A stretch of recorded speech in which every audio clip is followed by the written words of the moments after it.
Welcome, everyone, to Ladder Daily Digest. Ladder Daily Digest honors creators. And today we're going to talk about the creator. And Dr. Randall Bell has come here to make a case for a creator. And he's going to explain where he comes down, we'll say scientifically, on the issue, dispassionately, right? Randy, you haven't had an epiphany. You haven't had a visitation. Not yet. Yeah. So thanks for coming on the show. And hey, thanks for having me, and nice to see both of you. I'm excited about this topic. Yeah. So where do we start?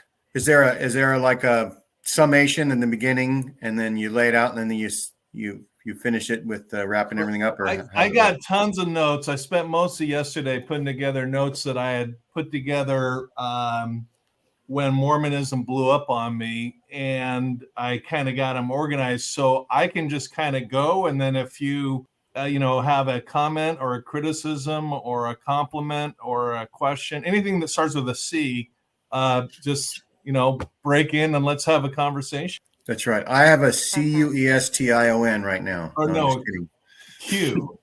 I don't know. Q or C. That's right. That sound. A question. All right. Well, the first thing I want to say is do not believe a word I say. Research what I say. I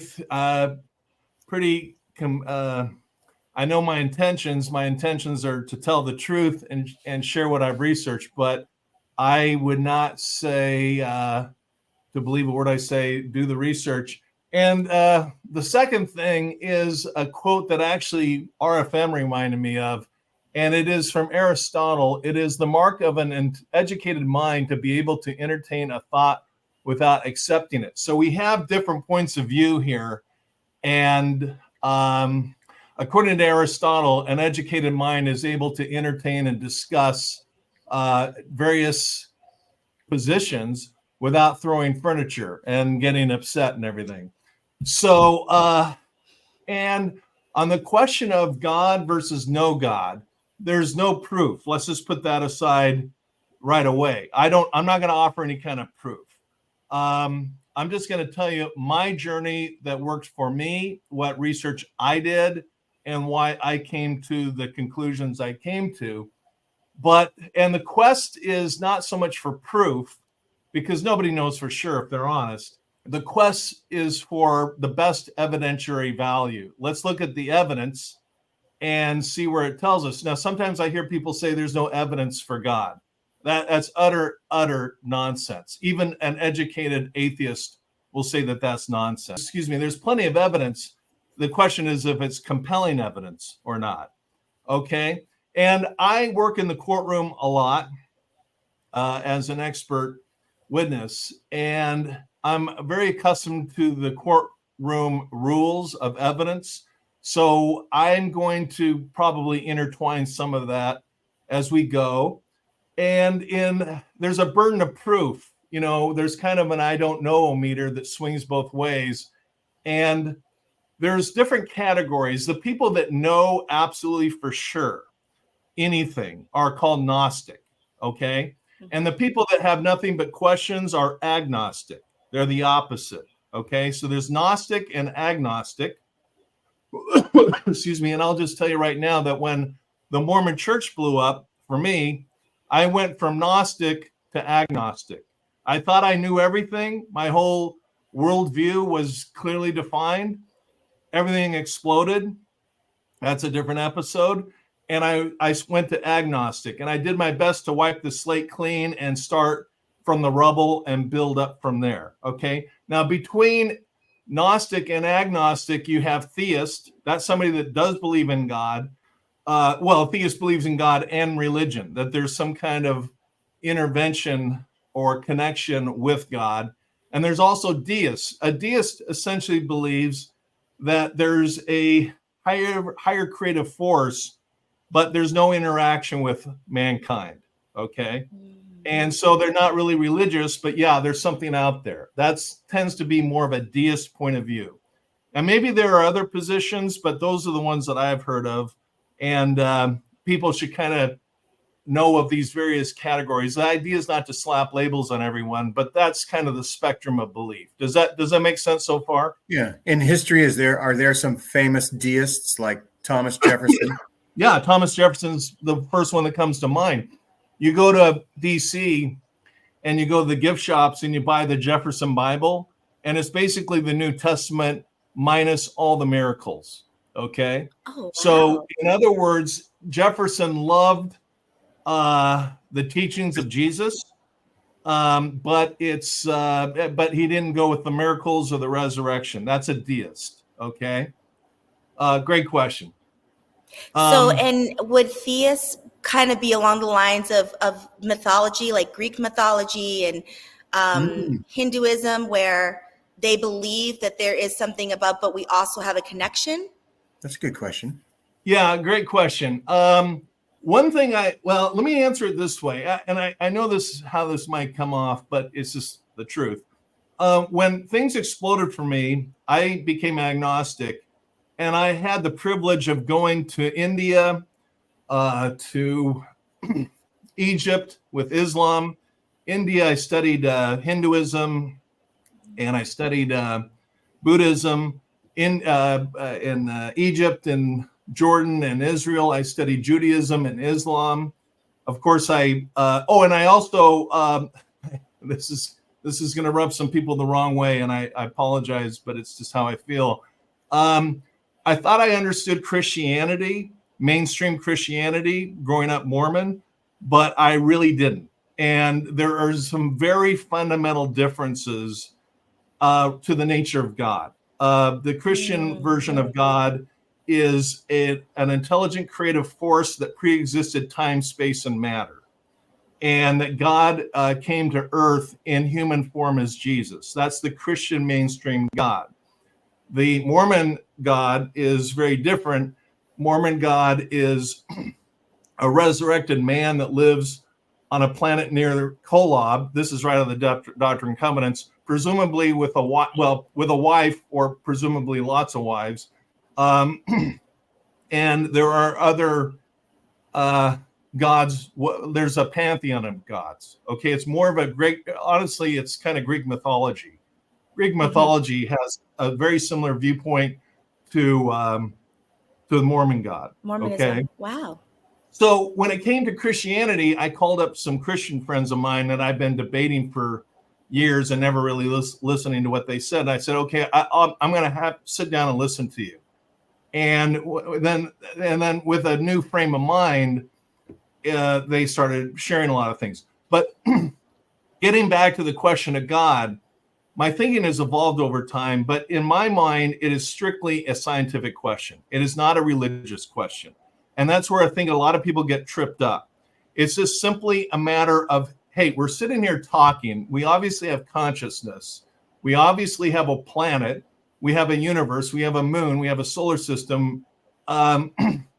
This is evidence of something. And the atheist would say this is all random acts and can be explained by naturalistic explanations, okay? And the theist would say, or the deist would say, there had to be a higher power. And that's where the real argument is. And they both have to look at the physical evidence that you could take into court and use reasoning. And I'm going to get into the three types of reasoning and look at this evidence and say what has the best explanatory value, a random accident or a higher power. Okay, that's the difference. And so I'm not really going to talk about religion at all. I just, as a quick background to kind of address that, that's kind of what I did. So makes sense so far? That's right. Absolutely. So did you go to Greece and try to follow whether Mount Olympus, the Olympians were a thing? Or did you just like I tell people, like, I only know Zeus is a myth because all my life I've been told that. I've never been told pray and see if you get an answer from Zeus. Yeah, I I just did an episode with John DeLynn on Heaven's Gate, and they have the same formula: pray about it, nothing else. Which is kind of a striking thing to realize, because you got to look at the evidence, you got to look at things with logic, and have to look at the ethics. And that's, by the way, that's Greek philosophy: egos, logos, and pathos. And I added duos. Look at both sides of the story. So to answer your question, Gene, at the time I did not go to Greece, and I didn't look at the pantheon of Greek gods, but frankly, I'm kind of studying that stuff right now. But at the time I didn't. So I looked up in the Webster Dictionary about naturalism, and it is, and this is a quote from Webster's: the doctrine that scientific laws are adequate to account for all phenomena. That is the atheist point of view, that the scientific laws are adequate to account for what we see. And so there's kind of 4 groups of people out there in terms of what I'm about to get into. With atheism, there's the engaging atheists, and the engaging atheists are conversant on the topics we're about to get into.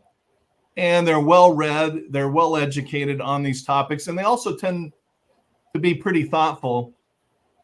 And I have friends and family that are engaging atheists. The dissenting atheists are the ones that basically sit there and swat everything away and say, I haven't seen any compelling evidence. And, but if you're an atheist, rationally, you should be able to defend your naturalistic point of view and be conversant with the topics and put forth a case in the courtroom, if so to speak, to show a compelling case. And the same thing for the deist or theist. Now, bringing it back to Mormonism, there are engaging Mormons. I was just listening to Mormonism with the Murph. Yeah, Mormonism with the Murph. And he's an engaging Mormon. You can talk about the difficult stuff with him, and he's intelligent, and he's well-read, and he doesn't throw the furniture or walk out of the room. And he tries to be fair and balanced, and he tries to say it's all evidence. It's all should be talked about. Yeah. All the resources you can get should be on the table. Absolutely. Yeah. And I'm not going to use just trust us. Yeah, exactly. And I like to think of myself as engaging. You put any topic in front of me, and I will listen respectfully. And I may not agree with a single word you're saying, or I may, but we can have a conversation, Yeah. And if I'm wrong, I will admit it, and I'll make adjustments. But the dissenting Mormon, or the dissenting Christian, or the dissenting theist are the ones that they just have their belief, and they're in a bubble. They swat everything else away. And I've seen people literally get up and run out of the room when you bring up Joseph Smith's polygamy. Okay, that's a dissenting Mormon. Okay, so I think we can agree here that, I know you guys well enough to know that we have an engaging, engaging different points of view, and that's the intelligent way to go. One thing I learned in my doctoral program, and it was really striking, was my professors, and I had the most incredible doctorate dissertation committee you could ever assemble. But the guy that was the head of my dissertation committee went to Columbia, and then my advisor went to Harvard and Stanford, and they're just Ivy League top-notch folks. And they could engage with any topic calmly and rationally. They use calm logic, not hot logic. Hot logic is where you get mad because you're so uncomfortable about what's being discussed, they run out of the room, kind of thing. So calm logic is what we want to go for. And I bet they probably approached you as an equal in a way. Not right? At first, because I was very much a dissenting Mormon, meaning I was very uncomfortable with certain topics, but they will not let you graduate until they see that shift in thinking where you can talk about uncomfortable topics that you clearly don't agree with, calmly and rationally. So if you're a Republican, you got to sit down with Democrats and understand their position. And if you're a Democrat, you got to sit down with those lousy Republicans. It works both ways. Doesn't matter where you are, but you've got to understand opposing points of view and engage with those conversations. That's why I call them engaging. Yeah, I use the word engaging, because you engage with the information no matter how bizarre or uncomfortable you are with it. And you don't. I mean, it sounds like, and it sounds like you somehow need to divorce emotion from it, correct? So where you're looking at the facts, you're looking at the knowledge, you're looking at different points of view, and not being so connected to your own beliefs and your own thoughts that you're getting clouded, right? That's where the rational and logic part comes into place. Somehow you have to say, this is not emotional, this is not about me, this is about the information we're talking about, whether it's politics or religion. And I do find that is a little difficult for people to do, no matter where they are on the stand, to say, this isn't about me, I need to somehow divorce myself from this and look at it in asylum. Yeah, well said. I would almost agree with you. I think you're onto a good point. I think they would say, agree with me, Randy. Don't almost. Just agree. Yeah. No, I'll tell you, I agree with three quarters, and I'll tell you the 3/4 I agree with you. I think you do need to keep emotion in it. That's pathos, egos, logos, and pathos. Yes. But it has to be tempered with ethics and logic and looking at both sides of the story.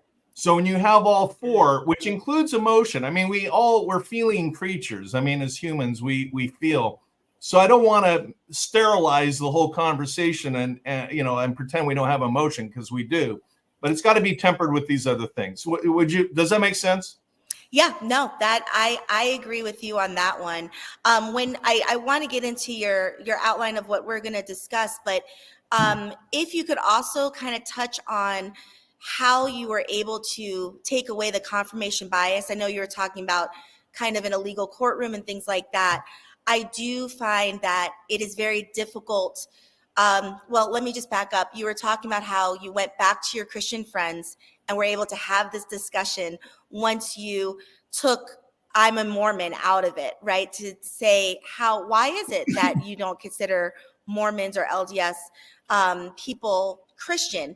But I do find that we walk in with the confirmation bias. So I'd love to hear too how you were able to remove that bias walking into these discussions, so that you can learn about Hinduism and Buddhism or Buddhism and just all these different factors and true Christianity, without having that confirmation bias that you walk in saying, well, I already know, because you went from Gnostic to agnostic. That's a very big journey there. So if you could kind of touch on that as we continue, that'd be great too. Yeah, great. Well, I would say that a lot of Mormons actually are Christian. I mean, some of the best Christians I know are Mormon. I don't know that it's so much a consequence of the Mormon church as it is them as individuals, and they connect very well with the New Testament. And they frankly don't buy everything they're hearing at church. So I would say there's plenty of Christians in Mormonism, but there's plenty of Christians that are not really Christian. I mean, that sounds pretty judgmental, but there's one thing about an organization. There's another thing about the people within it. And so I think we always keep that in play. But to get to your question, Summer.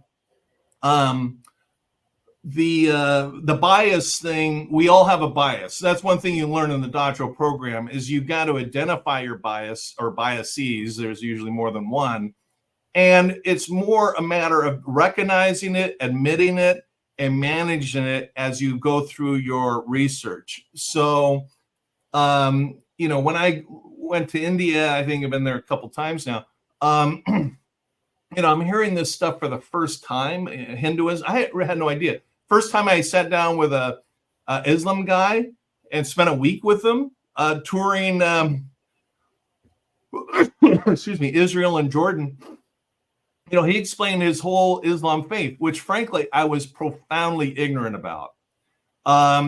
So I heard something at I worked on the O.J. Simpson case, and I met Mrs. Brown, Judy Brown, and I attended her funeral.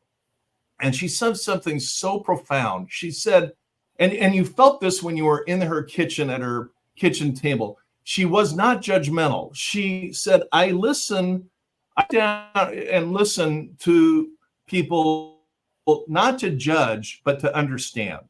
Not to judge, but to understand. And I can only speak for myself, but as a Mormon, I was incredibly judgmental. And I was incredibly right. And you were incredibly wrong if you didn't agree with me. That was my mindset. Mrs. Brown was the opposite. And I like to think I'm a little more like her today, in that I will sit down with somebody who's very different from me and just try and understand, put the judgment aside. A lot of these things aren't good or bad. It's just a different dimension. So I work hard to do that on the bias question today. And, I was doing some volunteer work up in San Quentin prison, and I walked in as I got some really scary stares, off from some of the prisoners. And someone explained to me, look, you're a tall white guy. You look like the prosecutor. You look like the judge that sent him to prison for life. You're triggering just by your appearance. And it was kind of reverse. It's like, now I realize how some black folks or brown folks feel because you're being judged just on your appearance. And I've had to sit down with people and say, I understand, how you might feel about a tall white guy, but give me a chance. Let me just listen. I'm not all black or not all tall white guys are jerks, So, right. So anyway, so interesting. Yeah. I'm not saying I'm not a jerk, but I'm just saying. But it's just having the empathy. It's the walking in someone else's shoes. I know growing up, I always heard the phrase, "There by the grace of God go I," right? Because well said. Yeah. No matter what, we could all be this other person. So it's just so important to understand why they are where they are, why they think the way that they think, because that could be you. Yeah, well said. So I'm going to quote an atheist now, and I'm quoting because I don't want to be accused of an ad hominem where I'm projecting what I think of atheists onto atheists. But this is from Quentin Smith. He's a professor at Western Michigan, went to Boston University. And I found the actual published quote. The most reasonable belief is that we came from nothing, by nothing, and for nothing. Okay, so that is a atheist belief. Here's another one. This is Adam Carolla. He's a radio host, and he says, "I am not agnostic. I am atheist. I don't think there is no God. I know there is no God." Now that's a real atheist. Okay. And you would say that that's an anti-theist in a way, right? Well, there's a special category because there are atheists, and not all atheists are the same, but an anti-theist means they are gunning for religion, and Richard Dawkins, we're about to get to him. He's kind of an anti-theist. And that's that's a whole different category. George Carlin said, not that he's a scientist by a long shot, but he said, we're just a bag of garbage. We're not going on to any place else. Okay, that's a pretty interesting view of atheism. And how does he know what I eat? I think he seems to know everything. Stephen Hawking said, there is a fundamental difference between religion, which is based on authority, and science, which is based on observation and reason. Science will win because it works. So here Stephen Hawking is saying that he's basically co-opting that science has all knowledge, observation, and reason, and religious folks don't have any reason. Well, that's I'm not buying that. I know plenty of religious people that have a lot of reason, even though they have wildly different views than me. So, but that's Stephen Hawking's, and another.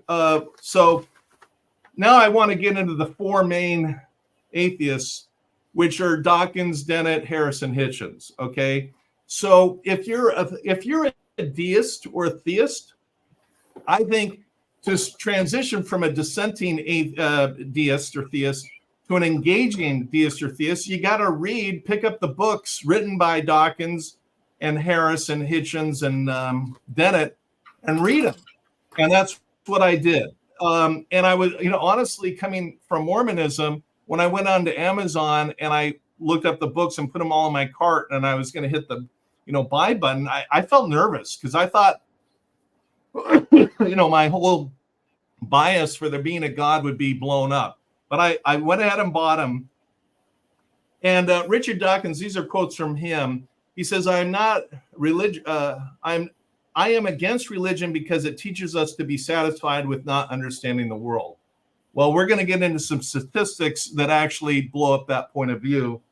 And also there's a quote from The Guardian. It's too long and time's limited, but The Guardian is basically saying this new crusading atheism by these four guys is provoking people and is doing more harm than good. So this very nasty approach doesn't work. So I got Dawkins' book, The God Delusion, which means that if you believe in God, you're delusional, which is name calling ad hominem. Not a compelling argument. But anyways, I read it again, trying to put my bias aside, and I came to this conclusion. And if you read the book, you may come to a different conclusion. But if you took away, the book was thick. It's a really thick book. If you take away the anti-theist rants, where he just goes on these diatribes endlessly, talking about how all the atrocities of religion, and you subtract that, because frankly, I don't give, sorry to say this, a rat's ass about Richard Dawkins' theology opinions. We're talking about science and explaining the natural world, okay? So you take that away, and you take away evolution, you're not left with about anything. I don't want to see there's a few single sentences on some of these other issues that are coming up in a minute, but you're not left with any compelling argument from his book. That was my takeaway. And then you get into, but then, Richard Dawkins blew up his career when he made this quote. In fact, a lot of atheists were pretty upset with him. In fact, I know one atheist that became an agnostic because of this quote and other things that Dawkins did. So if you're an atheist, that's just totally fine. But you got to find a better prophet than Richard Dawkins, because he's not doing your cause any much good, in my opinion. But he was asked about this question of ex nihilo. What was the spark of life? How do you go from a rock to a single cell life, self-forming, self-replicating cells with DNA chains more complicated and complex than the space shuttle? How do you go from that? And his answer was, I'm going to read this. It's kind of long, but this is really telling about how bad his arguments are, and the other three. Nobody knows how life on Earth got started. It could be that at some earlier time, somewhere in the universe, a civilization evolved by probably some kind of Darwinism. Well, right there, he's botching it, because Darwinism presupposes life is there. It's just that it's evolving. Totally different issue. So his scientific approach right there just blew up. But continuing, he says, from some kind of Darwinism means to a very, very high level of technology and designed a form of life that they seeded onto perhaps this planet. And that designer could well be a higher intelligence from somewhere else in the universe. Whoops. So there's a higher intelligence somewhere in the universe that seeded life on our planet. Nice job, Richard Dawkins. I think I want you on my team with these kind of statements. Excuse me. And then Christopher Hitchens, he says, I'm not so much an atheist, I am an anti-theist. And then he goes on these rants against religion. And Guardian magazine did a survey and said, fortunately, basically, these angry atheists, and I'm going to use their words, angry, argumentative, dogmatic, stereotype, and anti-theists, comprise only 14% of all atheism. So in other words, they're very, very noisy. but they're not constituting the real majority of atheism. They're the loud minority. I'm sorry, what? They're the loud minority, is what it sounds like. Yeah, exactly. So I'm going to give you guys a test. You ready? I'm going to run through some scientists and ask you which ones are atheists. Newton, Darwin, Einstein, Hubble, Francis Collins. He ran the Human Genome Project. Louis Pasteur, who came up with the vaccinations and germs and all that. Robert Millikan from MIT. He came up with the cosmic rays. And then Plato, Aristotle, Socrates. Did I say any names that jumped out as atheists to you?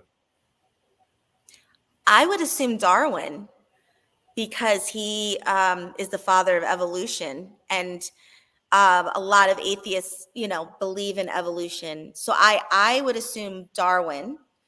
I'm trying to think of the other. No, I kind of tend to just assume that known scientists were or are atheists, even though that's not correct. But it's just what my mind jumps to. Because we've been kind of conditioned to believe it's either science or God. So if you believe in science, you're not anti-God, but you don't believe in God. And if you believe in God, then you don't believe in science. But I know that's wrong. I'm going to say that one of my test taking strategies was to know who's preparing the test. And I'm going to say they're all theists. That's not fair, Gene. That's not fair. Funny. Well, yes, you get the A in that, Gene, and Summer, you get an A as well, because your comments are right on what a lot of people assume, given the rhetoric out there. They're all either deist or theists, no atheists. And a study came out of the Nobel Prize in Science over the last 100 years. I'll just cut to the chase. 64% were Christian, 21% were Jewish, and atheist agnostic were 7%. And you can look that up at J. Warner Wallace, Person of Interest, page 207. So, in other words, between Jewish and Christian, 86% of scientists over the last 100 years have been in those categories. So I suppose a cross-examiner would say, okay, Dr. Bell, what in our population do those categories represent? Like, is it similar to the whole population, or is it, in other words, are there 86% Jew and Christian in America? Well, Judaism is actually a very small religion, so the answer is no. Right. I mean, I'm just trying to blow up some myths. I wish I had Jewish parents. At least that I had, and I want to blow them up and get some reality injected into the conversation. I mean, that to me blows my mind, because, like I said, you're either the way it's kind of understood is you're either science or you believe in God. It's one or the other. And so if you believe in evolution, it's because you don't believe in God. So it's interesting that close to 90% of Nobel Peace Prize winners would be not in that category. That's incredible. And I wish you had sent me the answer to that before this podcast, so I could have looked as smart as Gene does right now. You're plenty smart, Summer. Going back to something you brought up, when Mormonism blew up, I bought literally a whole wall full of books, and one of them was Origin of the Species by Charles Darwin. Everybody talks about it. I never had a copy. I never held a copy in my hand. So I got the book. Actually, I got 3 versions. And I'll tell you why I got 3 versions. Because the one I first ordered had some language in it that throughout the book, and right down to the last paragraph, Charles Darwin is thanking his creator for this scientific information. It was anything but atheist.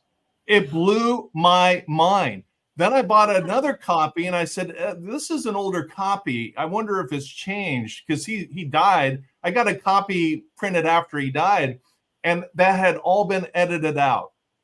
And I can't make this up. And I have them in my living room, and I can show them to you. So Charles Darwin is thanking his creator, aka God or a God, throughout the book. Charles Darwin himself. And let me quote, and then you just said science and religion. That's the next thing on my notes. I'm quoting Einstein. The situation, he has a long quote, but I'll cut to the chase. He says, the situation may be expressed by an image. Science without religion is lame, and religion without science is blind. That's Albert Einstein. Wow. Yeah. And I've heard that's of that guy. Excuse me. And then here's a quote from Michael Gillian. He started at UCLA, then he went to Cornell, and then he taught physics at Harvard for 15 years. This is not a dumb guy. He's a top-notch scientist. He's alive today. This is a quote out of his book. Einstein didn't believe in a personal God, which some atheists play up to imply dishonestly that he was one of them. He was not. In fact, Einstein greatly resented being called an atheist. On one occasion, he complained that there are yet people who say there is no God. But what really makes me angry is that they quote me for the support of such abuse. In an interview with a German-American poet, George Sylvester Wilderich, Einstein said empathetically, I am not an atheist. Okay? Wow. And I will tell you, now I say this, I am a scientist. I have a PhD. I'm a social scientist. I'm an economist. I go into the courtroom. I like good, clean, well-sampled science. But there's bad science out there. I mean, I have an ad in front of me selling cigarettes that I saw when I was a kid saying now scientific evidence of effects of smoking. So and you can go through all kinds of DDT and atom bombs and Bhopal and growth hormones that have gone wrong, which were done in the name of science. Now, I've had these discussions with a lot of folks, and they say, yeah, but when science screws up, they correct course. Religion just stays on the same bad course. Well, that's utter nonsense. You talk to any intelligent theologian, and they say, that was wrong. In fact, I'm not going to get into religion, but Pope John Paul II apologized for the atrocities of the Catholic Church. I haven't seen anybody in leadership from the Mormon Church apologizing for anything, but religions with big boy pants on and big girl pants on apologize when they make mistakes. So not buying that. And then one more quote. This is from Michael Gillian again, out of Harvard. That 72% of scientists know of colleagues who have resorted to questionable research practices, and 14% knew of colleagues who had outright falsified data. So science is not some group run by Mother Teresa with impeccable ethics. There are problems, with science. So I'll pause and see if there's any sinners. Huh? Oh, what was that, Chief? Science has sinners. Mm-hmm. It does, unfortunately. Wow. All right. Now here's the meat of where I'm really going. I had to kind of lay the foundation and hopefully blow up some myths and get us on equal footing. But there are 10 categories I came across in my research on this question, is there a God? I read a whole bunch of books saying there was no God, a whole bunch of books saying that there is a God, and books, bantering it back and forth. There are 10 categories. We only have time to go through 10. There are 10 of them, but we only have time to go through 4. But frankly, they're the most important 4. I'll just tell you what they are. The first is ex nihilo. The second is fine-tuning. The third is abiogenesis. And the fourth is evolution. And the mistake that Dawkins makes, he makes a lot of mistakes, is he makes his argument, he hangs his hat on evolution. In fact, believe it or not, this is going to sound funny as well, but I had lunch with Penn and Teller once for 2 hours, just the 3 of us, for 2 hours. And it quickly turned to atheism. And because Penn is very much, talking about missionary zeal, Penn is very zealous about atheism. You can neither confirm nor deny that Teller said anything. Teller at first was doing this whispering thing to Penn, and I said, dude, I don't have my, I'm not recording you. You're welcome to talk, but whatever you want to do. And then he kind of lightened up and started talking a little bit. But he is a quiet guy, very nice guy. No, but Penn is a very, very vocal atheist. Yeah. And so he was, and I was at the time a true believing Mormon. And he said to me something very funny. He said, the Mormon church is the best church out there. He says, you know what? I don't drink caffeine. I don't drink. I think what he said was, I don't cuss. He does swear. He uses the Lord's name in vain, but he doesn't say the other, like the F word, that kind of. So in his, but he went through this list of commandments where he sounded like an ideal Mormon, but he says the Mormon church has only got one problem. And I said, what is it? And he said, there's no God. And I said, you're almost there. Almost a golden contract. A brass contract. It was a hilarious conversation because he's trying to, convert me to atheism, and I'm trying to convert him to Mormonism. I can't make this stuff up. So anyway, and then we kept corresponding for a while, and he gave me his email address. And so we kept corresponding. And I asked him some questions, and he said, go read The Blind Watchmaker or read The Blind Watchmaker. That's another book by Richard Dawkins. Well, I did. I bought the book. I read it, and it was all about evolution. And it's like, you know what? It ignores these other issues entirely. We got to get into them. So let's get into them. The first is ex nihilo. Ex nihilo is Latin, I think, but it means going from nothing to something. In other words, why is there anything in this universe? Why is there matter? Why is there energy? Why is there light? Why are there protons, electrons, neutrons, and quarks? Why is there all this stuff? Shouldn't there, if there's no God or no nothing, it seems like there should be nothing. And this research took me to a really crazy place. Have you guys ever heard the name Georges Lemaitre? No. Okay. I only have because I saw you. I heard you say it before. Okay, fair enough. I had never heard of him. The Big Bang Theory came from a guy named Georges Lemaitre, who's not got one PhD, he's got two. One from MIT, not shabby, and the other from Catholic University. And he was reading his Bible. He's also, believe it or not, a Catholic priest, okay? And he was reading the Bible, and the very first sentence of the Bible is, in the beginning, that's time, God created the earth, that's matter, the heavens and the earth. Well, the heavens are space and the earth are matter. He said, so in the beginning, God preceded time, space, and matter. And that, by the way, that is the Christian God. And he got thinking with all his, physics background, and he came up with the Big Bang Theory because the universe is expanding at an incredible rate. And so he just put that into reverse, and that meant it all converged at some point. So at some point there was the Big Bang. At the time that Lemaitre came out with this theory, Albert Einstein and other prominent scientists believed that the universe was eternal, that what we see out in the heavens and everywhere had always existed. It was eternal. In fact, Einstein even made fun of Lemaitre and ridiculed him. I think publicly, because we know about it. Lemaitre stuck to it. And what do you know? You would think that the Big Bang, that hearing the rhetoric today, you would think that it was just atheist scientists that came up with it. It didn't. Its origins, no pun intended, was a Catholic priest who had a PhD from MIT. Okay. Is that why they don't say where it came from? Because, I mean, Darwin is evolution, right?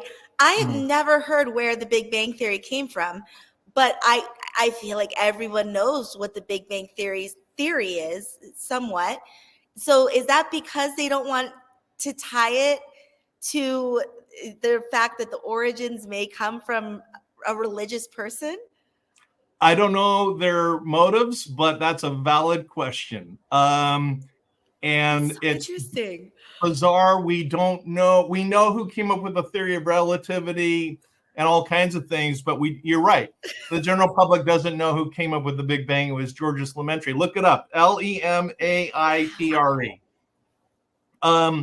Like I say, don't believe a word I say, research what I say. Okay.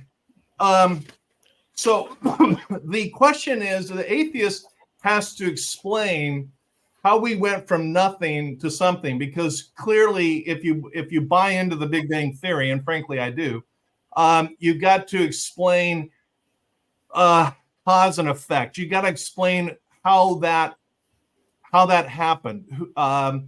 And it's hard, if not impossible, to come up with an example of any creation of anywhere that we've ever observed as humans that didn't have a creator. Okay? So the deists and theists make sense on the ex nihilo issue, and the theists, or the atheists, I don't mean to be speaking for atheists, but I haven't heard them really come up with an explanation at all, other than to criticize the idea of there being a creator, which Dawkins does ad nauseum. Thoughts about that? No, I think I feel like that's what I've seen more or less. And Jean, you mentioned this earlier, is more anti-theism, as opposed to just saying, this is what I believe, and I'm going to discuss what I believe and why I believe it and give evidence for it. It's more anti, which isn't a position to have. Even in politics, you can't say, there's only so far you can go where you say, I'm against this, I'm against that. At some point, people are going to say, well, what are you for? What do you believe? And I think that should be in both for atheists and for people that are theists and deists. At some point, you can't keep saying what you're against or what you don't believe. You got to have proof of what you believe. So that's very interesting. I guess I've heard some people say, if there's a creator, who created the creator? Well, other people say it's turtles all the way down. Yeah, the Christian God response would be that God is eternal, that God preexisted time, space, and matter. Those are all creations. Time, space, and matter are all created. But God themselves, himself or herself, being gender neutral on that, is eternal, which is exactly the explanation that Einstein gave to the universe, although that explanation blew up. So, I'm by the way, I don't proselytize. I'm just telling you my journey, my research. So I hope nobody takes any of what I'm saying as trying to convince anybody of anything. And if I'm wrong or I've misstated something, let me know. I'll fix it. So that's ex nihilo. Ex nihilo is a big discussion. We spent a few minutes on it, but I want to put the idea out there. Ex nihilo is a big issue. It's talked about in the educated, intelligent atheist versus deist discussions, and do some research on that. The next one is fine tuning. So you would think that if there was a big explosion, and the Big Bang was a big explosion, science and religion, I think, would largely agree on that, that there would be chaos. It'd just be a mess, okay? And yet what we see is precise fine-tuning through the universe. The moon is the right distance where it doesn't cover the whole earth in ocean waters. It just brings the tide in and out and keeps everything's in sync with the planets and so forth. This is scientist, his name is Robin Collins out of Notre Dame. He says gravity is fine-tuned to 1 part in 100 million billion. That is the precise nature of gravity. And we see, when I was a kid, science told us wrongly that every star was a sun. Now we know every star is a galaxy with billions of suns. Okay. We can presume from what we've seen that the many of these other galaxies have the same fine tuning. So we go from ex nihilo, which in my mind, I check the box on the believer side, to fine tuning. Why don't we have chaos? If there was just a random big explosion for whatever reason. So you've never witnessed, huh? You've never witnessed an explosion happen, and then the result was a Steinway piano. Is that what you're saying? Yeah, kind of like that. Okay, so fine tuning is the second concept that a lot of people have not heard of, and I want to put it out there. Everybody should do their own research. The next one we've kind of talked about, number 3, abiogenesis. That's what we talked about, is going from inert raw chemicals to life.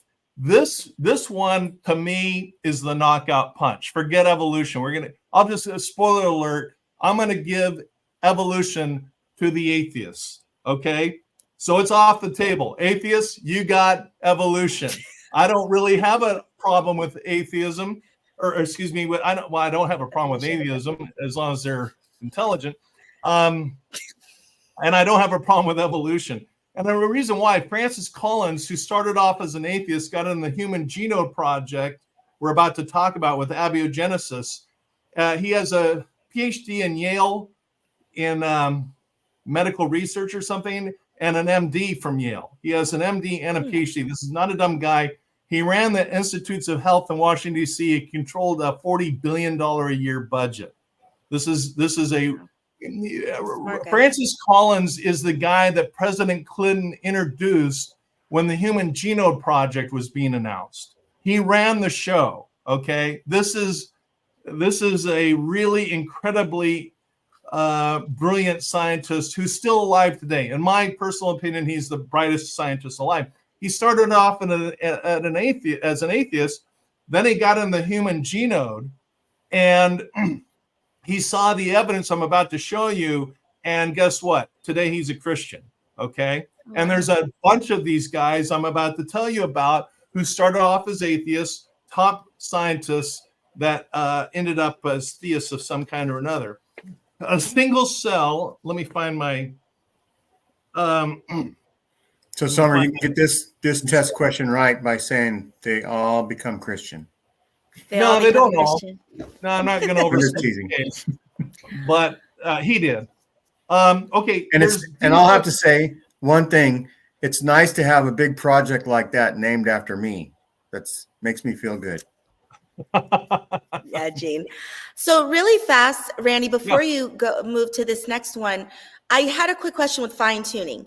So with fine tuning, would the other side of that, the question of how is this happening and how does it fine tune itself? Are there people that say that there's proof in the other planets, for example, that there's no living beings on those planets, and that the universe or science just kind of figured itself out, and we were the only planet that that were able to have living cells? And so however they describe living cells even started, do they say that the chaos that we're looking at is Saturn or Neptune or Venus, and that those planets don't have gravity or oxygen, and somehow Earth was able to create these things so it in itself fine-tuned itself? I don't know if that question, if I'm making sense, but is that kind of how, because I could see that argument where they're saying what we're seeing as chaos is actually, or what we're seeing as fine-tuning was actually chaos, but it somehow worked on Earth, but we see that it didn't work out for the rest of the galaxy. Does that make sense? I think maybe what Summer's saying would be like, if there were dice with 1 billion facets to them, and you had a 1 billion dice, one of them would have the 0. If you rolled them all, right? The odds are, right? Or something like that. Yeah. It's an absolutely incredibly brilliant question, Summer. because I'm a theist, but I don't want to misrepresent what atheists say, and atheists have different points of view, of course. But the argument I have heard most often is just that the universe is incredibly vast, and we just happen to get very, very lucky with the dice lining up. Exactly. But we're going to talk about the numbers and what are the odds here in a second. Okay. First, I got to introduce three concepts of logic. There's deductive logic. Deductive logic is simply 2 + 2 is 4. It doesn't matter if you're here in the United States, in India, in South America, or Europe, or Africa. It doesn't matter. 2 + 2 is 4. That's deductive logic, where you get the right math answer or you don't. That's that. Inductive logic are trends. That's where you look at past, what's happened in the past, and you look at the future trends. And excuse me, that's kind of what Georgius Elementary did with the Big Bang. He looked at the trend of the expanding universe and went back in time on those trends to come up with the Big Bang theory. That's inductive logic. Okay. The next kind of logic is what's really relevant for this question. It's called abductive logic. That's where you look at clues and you put together the clues. And the best example is a detective work. Okay. Nobody saw the crime. Nobody saw who killed Mr. Smith. But, they go to the crime scene and they get fingerprints and they get cell phone tower pings from his old business partner. And they put together the evidence. And what do you know? They get Mr. Jones in jail for life because of the abductive logic. Okay. So that's what we have our clues. Yeah. When Sherlock Holmes says to Watson, brilliant deduction, he really means brilliant abduction. That's good. That's good. Yes, I guess he did. We're going to have to go back in all those books. Good. Okay. These darnologies. All right. We're almost done. A scientist is walking through the desert. All right. And he stumbles on a cave. And he goes, gee, I wonder if there's ever been a civilization around here. And he goes in the cave and he finds some arrowheads. Okay, that's a clue. He didn't know who made the arrowhead. He's never met them. He doesn't know who they are, but he comes to through abductive logic, a conclusion that humans once occupied this cave. Okay. And then you get to a watch. I don't have a watch on, but you find a watch somewhere. There's got to be a watchmaker. Okay, you haven't met him or her. You don't know where they're from or anything about them, but you know that there's a watchmaker. Now, that's the book that Richard Dawkins wrote, The Blind Watchmaker. But as I recall the book, it's almost entirely, if not entirely, about evolution. I've already given that away to the atheists. Okay. Right. So these other issues are left unexamined. Okay, let me give you a sense of the characteristics of a single cell of pond scum and how incredibly complex it is and how mathematically impossible it is that it's self-assembled and self-replicated. Okay, now I got a book here that I wrote on Leo Fender. He invented the electric guitar. I wrote this with his wife, Mrs. Fender. Okay. And a typical book has 250 to 500,000 letters, just individual letters in the book. Forget words. We're talking about letters. Well, DNA, our alphabet has 26 letters. DNA has 4 letters. They are A, C, G, and T. Okay. It's a 4-letter alphabet. And the sequence has to be exactly right in order for that organism to operate. Okay. And by the way, this has not only never been done, it hasn't even in the scientific laboratories around the world over decades, hasn't even come close to happening.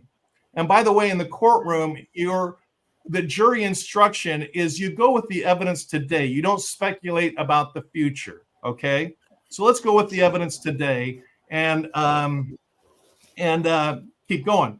So the double helix was discovered in 1953. The Human Genome Project, run by Francis Collins, was completed in 2003. That was exactly 50 years, okay? It took 50 years of the brightest scientists using supercomputers, computing, and analyzing 50 years to crack the code on the human gene, okay? That's how complicated it is. And I'll get to the numbers. Okay, a single cell, we're talking about pond scum. We're talking about the simplest cell that, if you believe in evolution, and that's a whole different episode, I think we're going to run out of time here, but we're going to give that to the atheists. The single cell pond scum, the estimates I came across varied from 150 letters to 580 letters. That is literally like walking along the street, finding this book and saying this dropped from the sky and is an accident that just happened to the cosmos. The dice laid out coincidentally on our Earth. And by the way, that's just assembly. Now this book has got to reproduce. Okay, that's just assembly. I don't know about you guys, but when you get into the math and the DNA issues, my head explodes with the complexity. Okay, but I'm not done. The human genome, they find a single cell in the crime scene labs. They have what's called touch DNA. You just reach into a guy's back pocket to grab his wallet in a robbery. You leave cells that they can identify you specifically, a single cell. You know why? There are 3 billion letters in the alphabet, okay? That's equivalent to about 6,000 books. And by the way, then those 6,000 books have to replicate, okay? So, on that issue, and that's why Francis Collins went from atheist to saying there's something out there. I'm going to get busy and check it out. And I went through the same process. As difficult as it was to have my world explode, and as difficult as it was to control my bias, I was just on a quest to figure out what made sense. Okay, because I'm floundering with my whole world, blown up, and I'm condensing years of research into, an hour essentially, but that's where I kind of landed. And that's kind of it, except for I got one final statement I want to read. I want to mention, if you want to become an engaged atheist or an engaged deist or whatever you want to become, I recommend 4 books, 4 by atheists. Okay, Richard Dawkins, The God Delusion, Christopher Hitchens, God is Not Great, Daniel Dennett, Breaking the Spell, and Sam Harris, Waking Up, implying that if we believe, we're all asleep, and we're all delusional if we believe. Those are some tough titles. I give you so much credit for pressing purchase on Amazon, because those are some tough titles to even put in my cart, let alone purchase. It's hard. And let's say they're not complimentary as you read them. Okay, then I'm going to recommend 4 books by folks who either became. Oh, by the way, there's a guy, John Horgan, and I've actually corresponded with him. He's a author in Scientific American. I recommend you read Scientific American. He was an atheist. Now, Gene, he didn't become a Christian. He became agnostic, okay? And he wrote a book called The End of Science because he went through an entire analysis. This guy's from Scientific American. And he said, science is just hitting dead walls now, dead ends and walls. But anyways, that's an aside. The 4 books I recommend is The Language of God by Francis Collins, MD, PhD from Yale. Believing is Seen. This is Michael Gillian out of UCLA, Cornell, and Harvard. Lee Strobel, The Case for a Creator by Lee Strobel out of Yale Law School. And the signature in the cell, he's Stephen Myers out of Cambridge. Cambridge is not shabby. He's the one. It's a thick book, but I found the essence of his book somewhere in the middle, where he basically went through the numbers simply similar to what I just did. And I would read both sides of the story and then make up your mind. I'm not telling you what to say. And then I'm going to read a quick statement. And then you guys can follow up with anything. But I've kind of shared everything I intended to. Denying the existence of God leads to the remarkable conclusion that nothing produces something, dumb luck produces a fine-tuned universe, and raw chemicals magically produce self-forming, self-replicating cells with DNA more complex than the space shuttle. More fantastic is that cosmic debris randomly became conscious, self-aware, and altruistic. While some big pictures remain shrouded in mystery, the cumulative evidence has compelling explanatory value. When there is evidence of design, it is rational to believe in a designer. Also, in contrast to atheism, theism encompasses hope, karma, ultimate justice, and the reconciliation of humanity. And I guess I lied, because I do have one last thing to say, and that is, I forget what it was. So anyway, that's what I got. Well, thanks, Randy, for presenting all this stuff. I do resent that you've given me like 500,000 words that I have to read now. And we will link those in the show notes so that everybody can have That's their right. homework. And I also resent that I believe I heard you call me pond scum a number of times, during this episode. Unless I was falling asleep and it woke me up at that point. But anyway, no. You're a good guy. I have a quick question. Okay. When we reference Christianity, Randy, the only thing that I really know of Christianity is the kind of the Mormon definition or the LDS definition of we believe in Christ, right? If you believe in Christ, then you're a Christian. And I know that you mentioned earlier that once you stepped away from the Church of Jesus Christ of Latter-day Saints, you spoke with some friends that were mainstream Christian and they had a different view.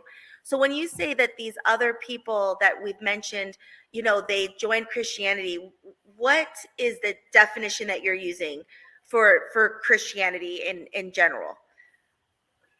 Yeah, that's a great question. I mean, that's another episode, and I'm happy to do it if you're interested. But the essence is that, by the way, I'm not an evangelical Christian. I'm not a born-again Christian. I am not a Trump Christian. I'm not nationalistic Christian. Components of some of those I find really, what's the word? Ridiculous. I'll just say that. That's a good word. You got to remember, Christianity existed for 300 or 400 years by illiterate shepherds, and they were perfectly content sharing fragments of bits of ideas in the evening over the campfire. There were no cathedrals, there were no temples, there were no churches even. They just met in their homes. That's the kind of Christianity I relate to. There's a book, which we'll get into in my episode if you ask me to, called The D-Decay. It is a book that I think even atheists would like, because it's simple rules of life, which include if a man asks for money, he is not a prophet. Okay? So chew on that one a little bit. That's early Christian teachings. And instead of this question of atheism, where you go that direction to really cutting edge science, the question of Christianity is really getting back to the essence of what it used to be before all the people came along to exploit it and turn it into mega churches with lots of money. Okay. Right. And the thief on the cross didn't have a theology degree. He didn't have the theology even down. He didn't understand the nature of God. he didn't understand anything, but he had a good heart. Okay. Yeah. And if you want to know my version of Christianity, and I'm going way off topic here, read Matthew chapter 25, the last verses about the judgment, the final judgment. Christ himself is saying all nations are called. There's no denominations in that. And you're asked, did you feed the hungry? Did you clothe the naked? Did you visit those in prison? That's Christianity. You turn the page, the very next page is the crucifixion. Christ saved the very best for last and delivered it. It's in Matthew chapter 25. That's where I go with Christianity, and all the other noise, I think, is a really unfortunate distraction. That's right. I've told Randy that he's one of the top Christians I know. He's in the top, like, say, 10, and I may be like 43. I don't know, not sure. And it's nice to know, Randy. The other thing is, I was going to say, somebody who asks for money could be a prophet. It just might be spelled differently. Yeah. Maybe. Yeah. But anyway, thanks, Randy, so much for coming on our show. And yeah, so the next show might be called "What is a Christian?" Right? Yeah. Is that sort of like the future? Could be. I'm happy to do it. It'll take me a while as you know, I like to do my research, but I'd be happy to do it. Yeah. And so I tell people I'm a Christian in that whatever Christ's teachings I believe in, I believe in those. Yeah. And another thing is I've asked a scholar who's a believing member of the LDS Church, and he kind of took an offense to it. But I basically said, if everything was invented, if everything was made up, if everything was a myth in the Bible, what is the essential things that we could learn from it? And at first he thought I was bashing that, everything's a myth. And it was like, no, I just kind of want to synthesize what are the very, very good teachings that in a way would be universal, right? Like stoning women adulteresses, is not something I consider to be a good thing to learn, from the Bible, and other things like that. So that's a question I would throw out. If anybody has any comments, leave them in the comment section. I'm actually considering doing something I've never done before. I interviewed an atheist that was on actually John DeLynn show a little bit ago. I told him I was going to do this show with you, and I've invited him to come on. We'll kind of do a reaction video to it, and I'll see what he has to say. So that'll be like both sides of the question. That'll be coming up in the future. I don't know when, but maybe by the July 4th, maybe we'll say. So thanks a lot. Everybody have a nice summer. Thanks. Summer rain. Summer rain just sounds refreshing, doesn't it? If it's hot and Summer is an amazing person, and she has an infectious smile. It's nice to have her here with us. We're actually, to make an announcement that'll probably be news, is that Summer and I are going to be interviewing Matthew Harris, who has written a book called Second Class Saints, talking about the priesthood ban, which was really way more than a priesthood ban. And so we'll have that author as a guest pretty soon. So thanks everybody for watching. Have a good summer, and like and subscribe. Bye-bye. Everyone.